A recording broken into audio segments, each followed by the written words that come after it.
Ladies and gentlemen, throughout the evening, Gerard has been kind enough to introduce all the guests for us. I think it would be wrong for you to introduce yourself.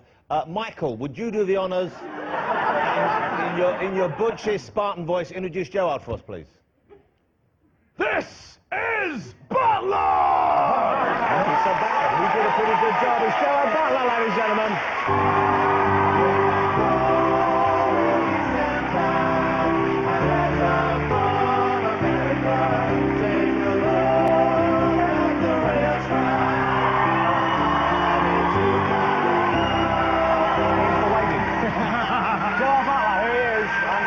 With us.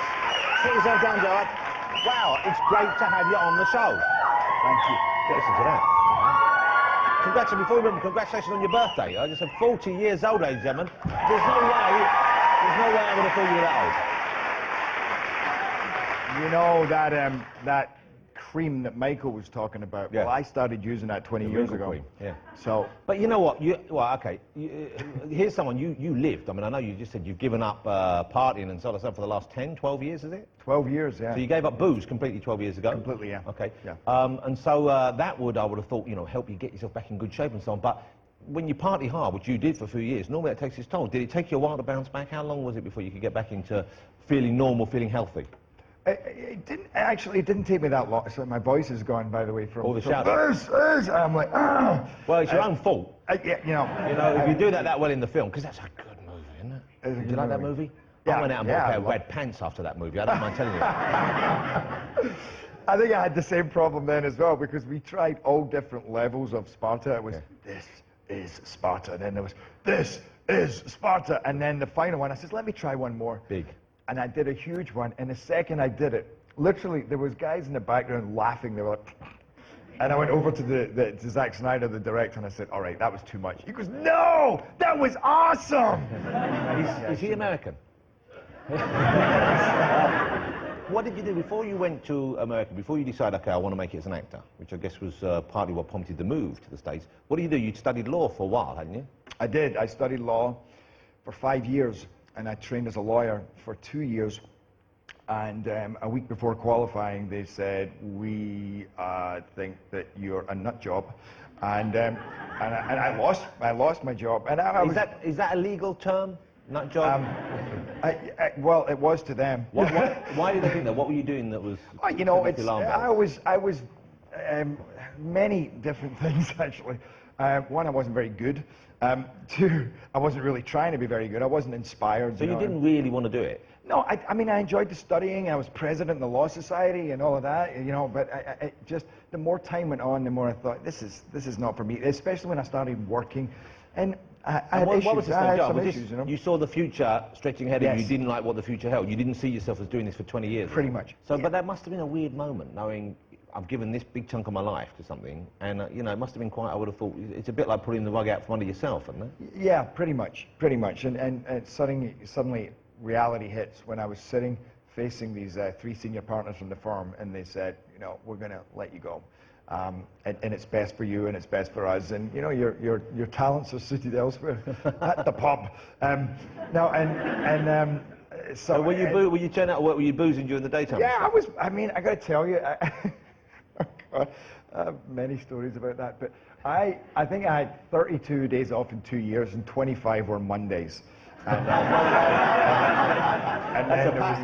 then there was 5 Fridays and 2 Tuesdays, and I think I just did the Tuesdays to make the Mondays more convincing. So how then do you make the leap to America? How do you get yourself over there? How do you get yourself set up as an actor? Well, by the time I got to America, I'd been acting now for a couple of years, you know, and things had taken off, and they were going pretty well. Not amazingly. I mean, I didn't go over there as some movie star, but, you know, I had my first audition for a movie was actually Mrs. Brown, which I got the role for.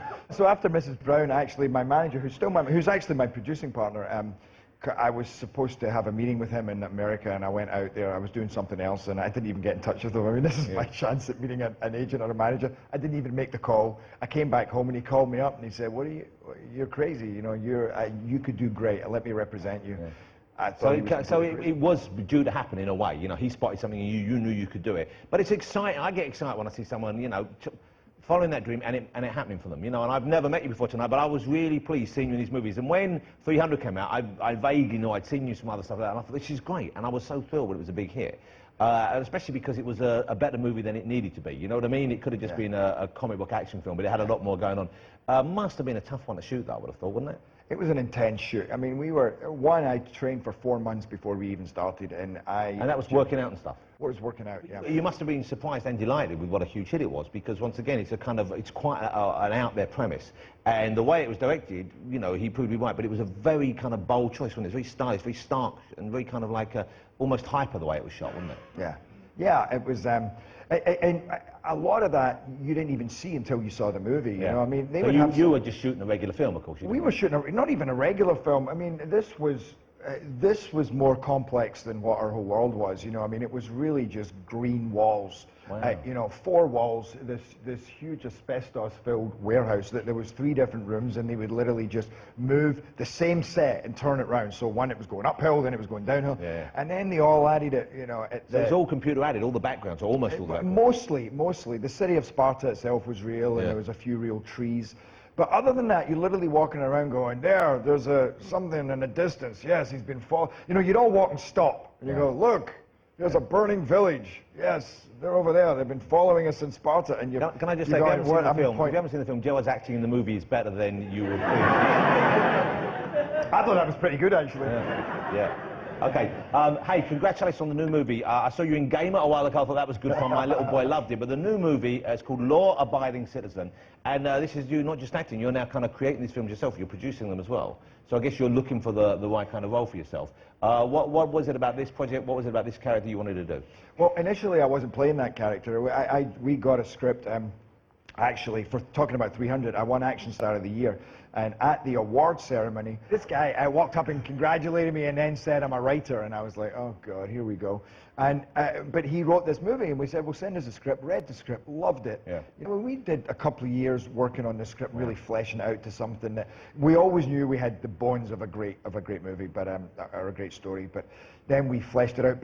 And then the more we fleshed it out, the more I thought, you know what, I kind of like him. And it was a role I'd never really taken on before, and it was something I could really, you know, it was juicy. I could get my teeth into it. And it's quite gory as well, isn't it? I mean, it's quite intense in some ways. It's pretty gory movie, and it's pretty shocking at times, and I've seen a few people jump out their seats, and I've seen a lot of, oh no. Maybe, I don't know. Can I tell you a funny story? Please do. Talking about that was, yesterday on my way here, I was driving along and there's roadworks going on, and I was on my way to the airport, and I get pulled over by the police. Now, I've already missed my first flight, because I always miss my flights, and I missed the first flight. I was trying desperately to get to the second one, but I wasn't speeding. I really wasn't.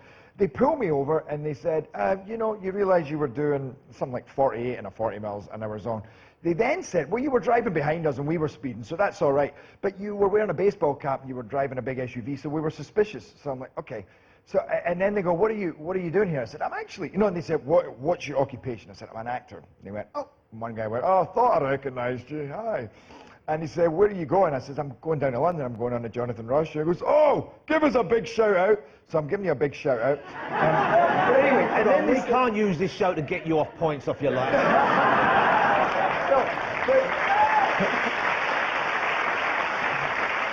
This is abuse. You've got to take your opportunities where you can get it.